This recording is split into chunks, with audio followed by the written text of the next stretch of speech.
مرحبا أصدقائي، أهلا وسهلا فيكم في قناتي قناة سعيد أحمر دقنو على اليوتيوب وموقع جزيرة.com. طبعا اليوم معنا نسر جديد من نسور الاغتراب، نسر سوري في السويد. معنا اللاعب، نتعرف عليك، اسمك؟ ألكسندر قومي. ألكسندر قومي.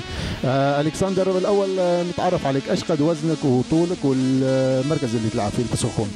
طولي تبعي 162 سنتيمتر ووزني 62 وباقي على البنستر باك. طبعا ألكسندر عم يقول وزنه 172، طوله 172 ووزنه 62 كيلو، عم يلعب ظهير شمال. في أين نادي تلعب ألكسندر؟ أراميسكا سيريانسكا. أراميسكا سيريانسكا في ستوكهولم، مو هيك؟ انتم عم تطلعوا تمارين بشكل يومي؟ عم تطلعوا يوميا تمارين؟ شلون تطلعون تمارين؟ تحكي لنا عليها. في الأسبوع نلعب 4 تمرينات في الأسبوع.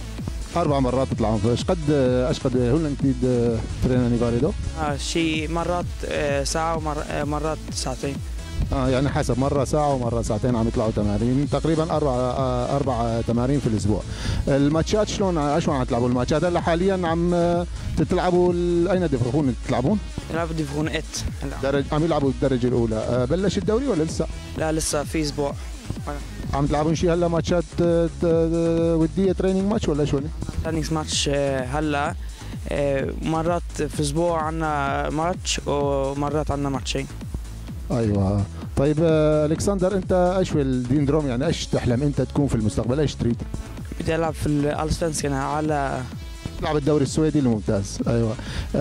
الك فكر تكون مع نسور قاسيون المنتخب السوري اذا وجهوا لك دعوه بيوم من الايام؟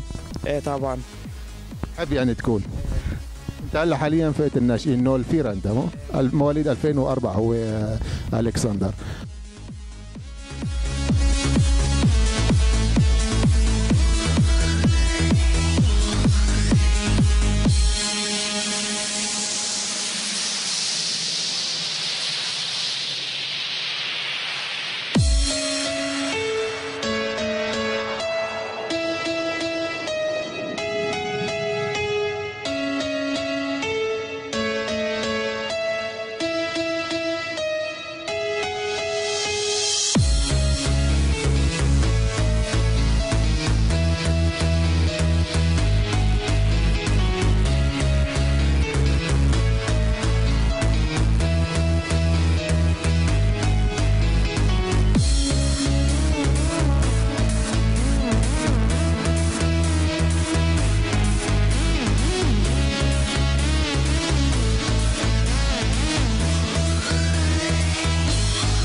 كلمة تحب تقولها اللي عم يشوفنا في صفحة سعيد أحمر دقنو وموقع جزيرة.com على الفيسبوك؟ Tack för att jag fick vara med i din sida. يتشكر، يقول تشكر الصفحة وكل اللي عم يتابعونا في الصفحة. شكرا لك ألكسندر على هاللقاء، وإن شاء الله نشوفك بالمنتخب السوري بالدوري السويدي الممتاز. إن شاء الله. يا أهلا وسهلا.